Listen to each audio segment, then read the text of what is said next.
just telling Mike Benz, I was trying to tell him, hey, I'll give him some of my time because he's saying some really interesting things. Thank you so much. Have a seat.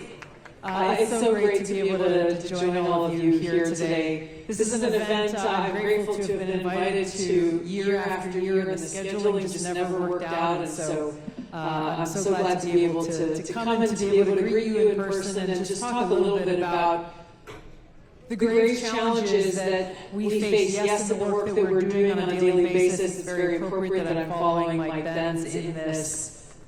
Because he's focused on a lot of the same things that we are focused on, investigating and uncovering, but really the challenges that he is talking about are challenges that every one of us as Americans are facing. And the task is not just for a Mike Benz or for a certain agency to take on. This is a moment of opportunity in our country where we have to be very clear-eyed about the direct threats and challenges to our fundamental rights, liberties, and freedoms, and what we, the people, are going to do about it.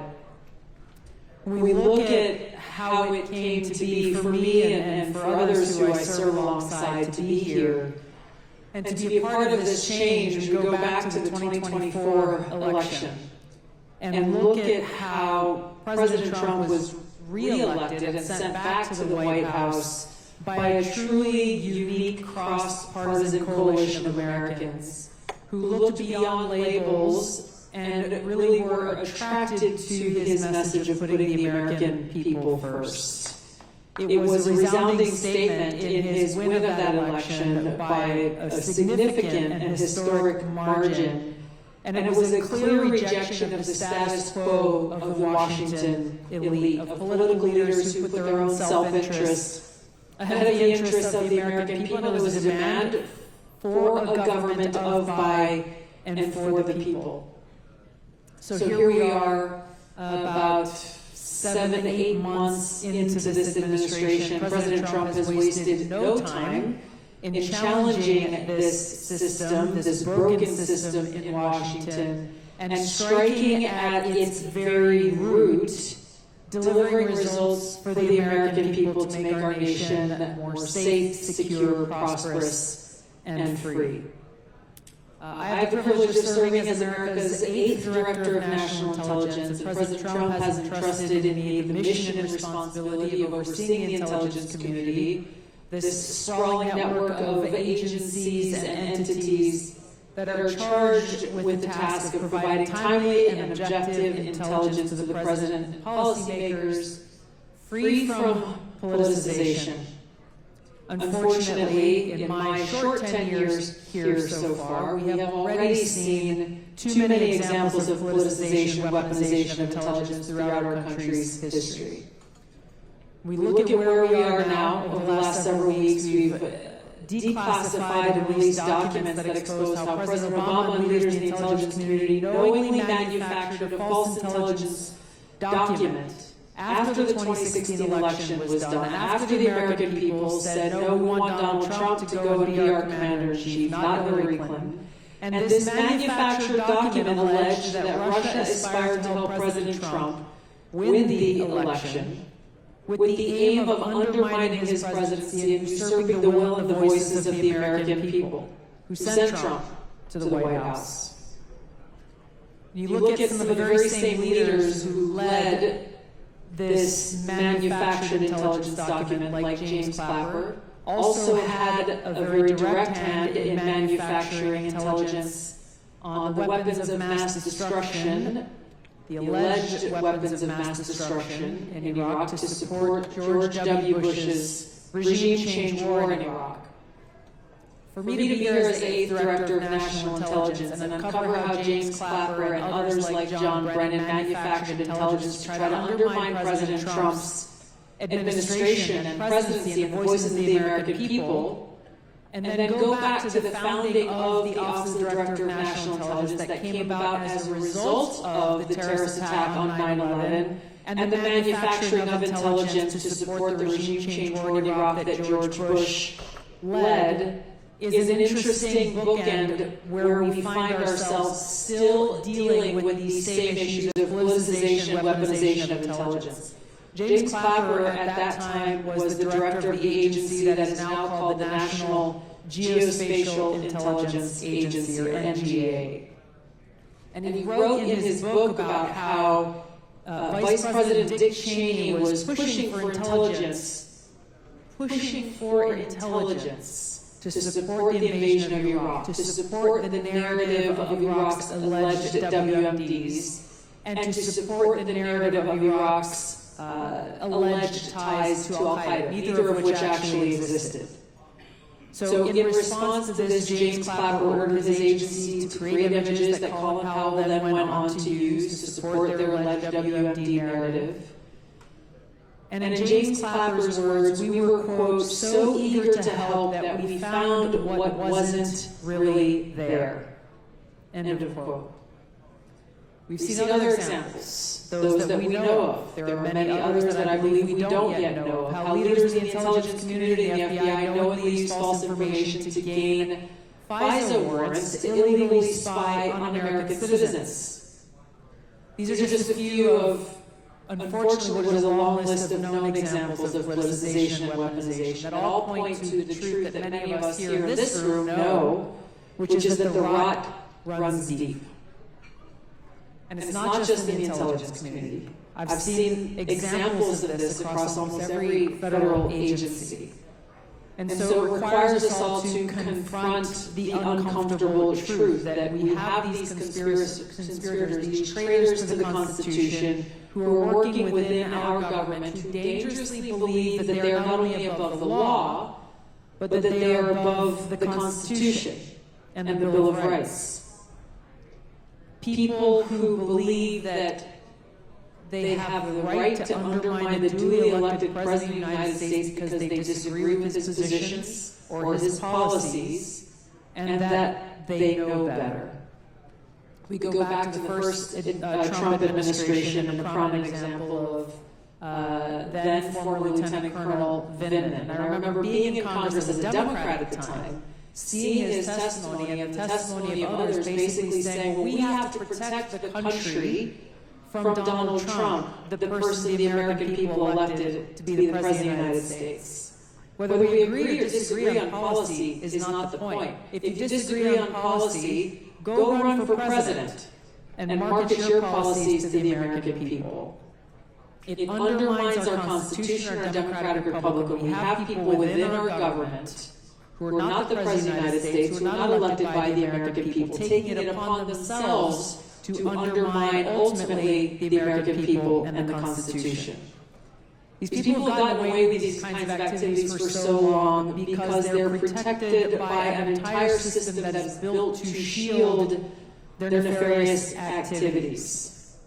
They do this with the assistance and the protection of the deep state and the propaganda media. And those of us who have been targeted by this deep state are very familiar with the tactics. Keep this in mind, this happens frequently in real time as we gather here today, where someone in the intelligence community leaks classified intelligence to their friends in the propaganda media. Those individuals in the propaganda media eagerly print this classified intelligence from unnamed sources. Then we see other people in the media talk about this classified intelligence. No one's verified it. No one's done any kind of vetting. No one has done any basic journalistic work. And then we see politicians repeating and talking about this thing that was leaked to the media. And we've seen how this tried and true playbook that is used over and over again to either smear their opponents, to, in President Trump's case, to be used as a basis for FBI raids on his home, lawfare, impeachments, endless investigations, and so forth. So I get asked oftentimes by people who don't come to events like this, who are just working hard, trying to raise a family and trying to get by, and say, what is the deep state? People talk about the deep state. What is it? This is what we're talking about. It's not some grand conspiracy theory. It is a conspiracy to undermine the Constitution, but this is the reality that we are operating in. And it's important for us to talk about it, to be very clear-eyed about it, so that we can combat it with the truth. And this is why exposing the truth is so important, to bring about that real transparency and that accountability. Ensuring that our Constitution and Bill of Rights, and this is something that I'm focused on in the Office of the Director of National Intelligence and pushing throughout the intelligence community, is actually focusing on the Constitution, making it an event when new people are brought into any of these organizations. Every one of them has to swear an oath.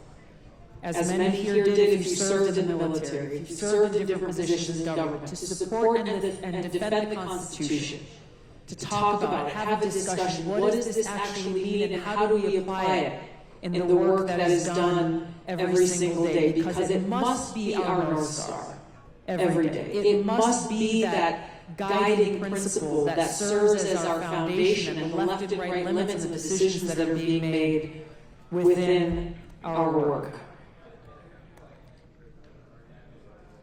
Those who serve in government, in any position, at the very top, or those who may be coming in brand new, our sole focus must be on serving the American people and upholding the Constitution and Bill of Rights.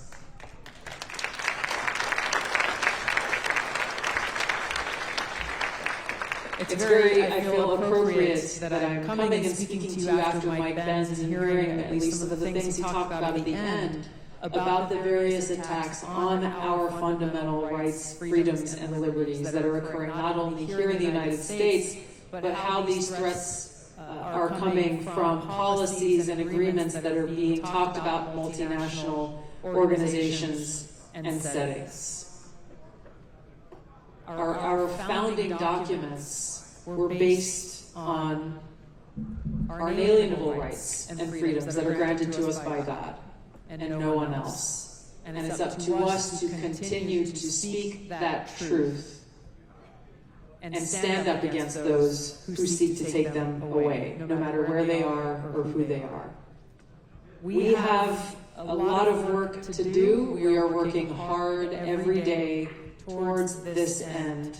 When you look at how deeply entrenched the deep state is, those who believe they are more powerful than the Constitution, you can understand the work that we have ahead of us. But I'm grateful to serve in this position, grateful to President Trump for entrusting me with this mission to truly seek the truth, find the truth, and tell the truth to the American people, so that true accountability and true change, lasting change, can come about. You shall know the truth, and the truth shall set you free. This change will only be possible if every one of us as Americans stands together and fights for it. The future of our country as a free nation is truly in our hands, and we cannot be complacent. We cannot fall asleep at the wheel and allow anyone to sneak in the back door and take it from us, literally and figuratively. So this movement for positive change, institutional and historic change, is about more than one person or one organization. It's about all of us, and it's about restoring the promise of America and the vision that our founders had for our country. And as we go back and look at their courage and their strength and the threats that were laid on them as they worked to write these founding documents, I hope that that gives us inspiration and courage and strength to fight the battles that we have before us, because we are the ones that they were referring to when they talked about a government of, by, and for the people. We're the only ones who can make it happen. Thank you for standing for freedom and liberty and truth. Aloha.